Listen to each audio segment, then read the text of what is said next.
What's going on, everyone? Justin here with Trading Cards and More, back with another video. Today we have a PSA unboxing. This was actually something I sent off back in October. Took quite a while to get back. Obviously, their turnaround times right now are pretty bad. These were actually packs that I graded. A couple years back, I opened a couple boxes of first edition Fossil, and I kept one artwork of each off to the side. I went through the packs, and most of them had like marks on them, roller marks, whatever, I don't know, from the factory. And a couple of the packs looked really good. So those packs I decided to grade. I actually set them to the side for a couple years, and then finally I was like, okay, I just need to do this. It's a little more expensive to grade packs as opposed to cards, especially when you do like bulk cards. Plus you have to pay to ship them there, and then you have to pay for the shipping back. But I ended up go ahead and doing it, and hopefully they come back 10s. Like I said, I looked them all over very meticulously, and I'm not looking for 9s on these packs. I'm looking for 10s. The 10s sell for around $180 to $200 per each one, so about $600 for the set. I'm not sure if I'm going to sell them as a set or sell them individually.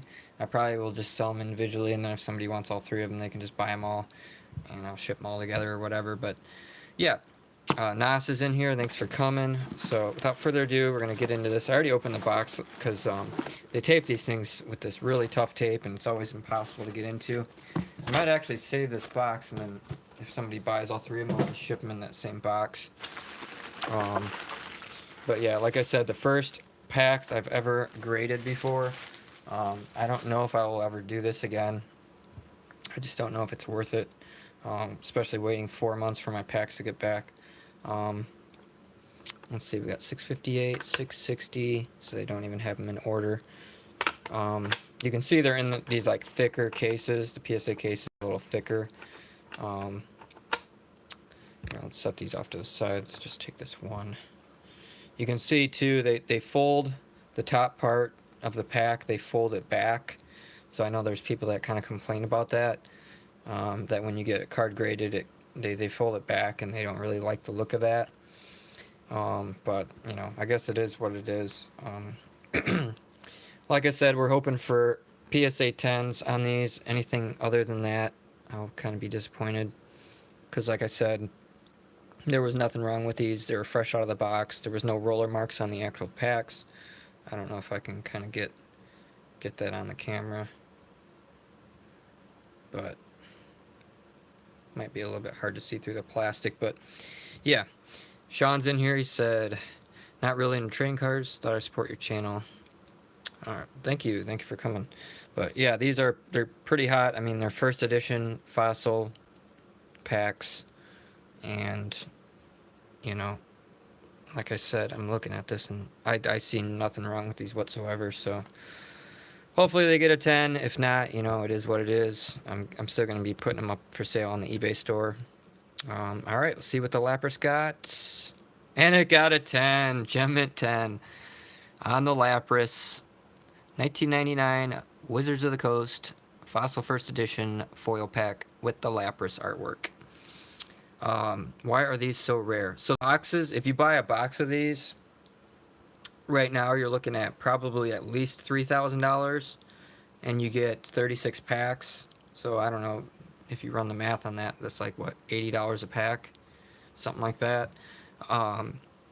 And if you got to pay for the grading and everything else, and then get lucky enough to get a 10, which, like I said, I was very meticulous about looking the packs over and making sure like there was no issues with them.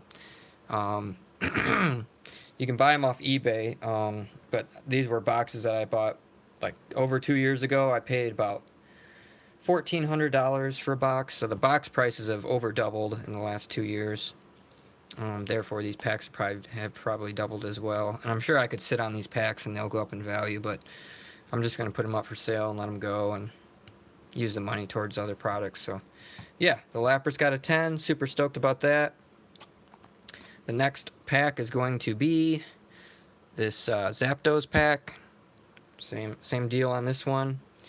You know, perfect pack, fresh out of the box, no roller marks, nothing wrong with with the pack that I could see. So hoping for another Gem Mint 10.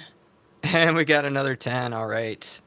So Sapros and Lapras, both a 10.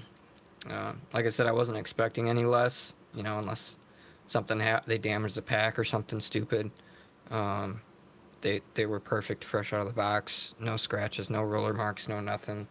So yeah, that's awesome. That's going to be another easy $180 to $200. I'm guessing I'm going to probably price them right around that $200 mark. All right, and then the last pack is going to be, if I can remember what the artwork was, the Aerodactyl. So we got the Aerodactyl one.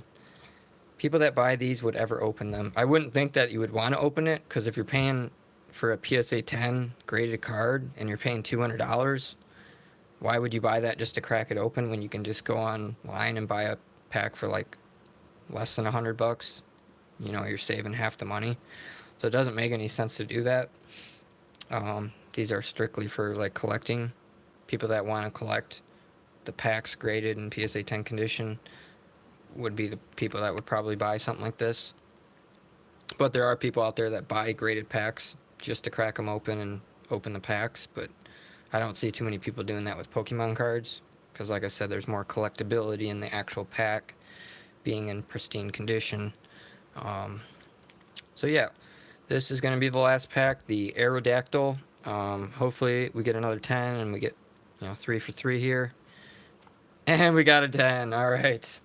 So like I said, I was pretty confident in all these packs that they were all going to come back 10. Otherwise, I wouldn't have even sent them in. The grading on these, with paying for the grading, paying to ship them to PSA, paying to get them back, they end up costing me about $25 a pack.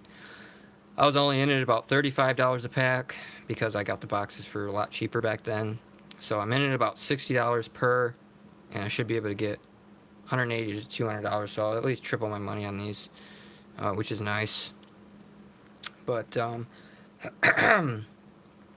yeah, I should have no problem selling these. There's so many collectors, especially with old Pokemon cards, these older sets, and there's only a handful of people that actually have these for sale, so I don't have a ton of competition. But yeah, I should have no problem selling these. Not a bad PSA return, and like I said, it took 4 months, so actually probably more like 4.5 months. I sent these off sometime in October. So you got November, December, January, February. Now it's March. Oh yeah, I just got them back. Yesterday? So you could say the end of February. So pretty much 4.5 months at least. Maybe 5 months since I actually sent them in, because usually it'll take a week or two before they actually check the package in. But I mean, I can't complain. I got all 10s. Pretty much what I was expecting. Like I said, unless they did some damage to them or something weird. Ted's in here. He said, "Good luck. Get some good numbers." Yeah, this is what we had here. Kieran, thanks for coming. So we don't have any PSA shipments that are going to be coming back anytime soon. The last shipment I sent in February, if you guys have been following, I sent that shipment off with 302 cards, I believe it was, and we're probably not going to be getting that back. I mean, it just checked in a couple days back. I was actually worried about it because it hadn't checked in yet, but it showed that they picked it up from there. They actually pick it up from a PO box, and then a couple weeks later they checked it in. And right now with the 85-day turnaround, I'm looking at, let's see, end of June would be like the estimated time. It might come back earlier. What I'm hoping is I'm going to be sending another shipment off in a week or so, and then hopefully the beginning of next month I'd do another shipment. And each time you hit them with another shipment, it's like you're backing up the process. And for whatever reason, it seems like it pushes those shipments out a little faster, or at least that's what I've noticed. So that's one thing I do recommend. If you do use PSA, if you send them a shipment, make sure you send them more shipments to kind of get that shipment going, so to speak. I don't know if that's just me, or that's actually something that works. I'm not sure, but the last shipment I got back the bulk submission, which was a 45-day special turnaround. that one got back, and then like literally a couple days later I got my other submission back, which I sent off 2 weeks later. That was supposed to be an 85-day submission, which actually got done quicker than the 45-day submission. So didn't really make sense, but that's what happened, and that's why I don't have any shipments at PSA right now, except for the one I just sent in, like I said. But I do have another shipment that I'm going to be pushing out within the week, hopefully, maybe by the end of this week. I just want to make sure I have at least 200 cards. That way I get the best submission price, because right now you have to do 200 cards to get the $8.50 price. Otherwise, if you do 100 or more, it's $9 per card. So I'm trying to pump out 200 cards, and I think I'm at 170 right now. So hopefully I get some more packages in the mail. I've been buying a lot of stuff, and then we'll be able to push that shipment out by Friday, hopefully, and then I'll be starting to work on the next shipment for next month. But yeah, we did good. We got all PSA 10s on these packs. I will be putting these up in the store. If you're interested at all, just hit me up. Probably gonna put $1.99 on each of them and just see how they do. I'm sure there's somebody that might come along, just snag all 3 of them. That'll kind of be nice, because they are pretty big and bulky, and I'm guessing like shipping these is going to be a little bit more of a pain. I'll probably have to box it up. But yeah, thanks for coming, guys. Probably just going to do some more Topps 2020 tomorrow. I'm kind of out of product right now. Walmart doesn't stock their shelves till Thursday, and I have nothing right now as far as product to open, because there's really nothing out. The baseball, you only have Topps Series 1 and Topps Heritage, and then you literally can't find any basketball this year, last year, any year. You can't find any of it anywhere. And I thought about maybe opening something else. I mean, I saw some hockey cards that kind of look cool, but I've never done hockey really before, and I just don't know if it would be fun to do. So we're going to keep our eyes out. We might get out and try to find some more product, but it's just very depressing right now, because you go to all these different stores and you walk out with nothing, and it's just kind of seems like a waste of time and money and gas and everything else. So yeah, we had fun. We opened the packs. We got 10s. Other than that, thanks for coming, guys. Stay tuned to the channel. We're going to go through all the cards that we send in the PSA like we did last month. I think I might do a video actually of some of my better sales from February, because I did have my best month ever on eBay for February. So I might do something like that again. Just look for that as just a regular video. But other than that, thanks for watching. Have a good weekend, and we'll see you in the next one.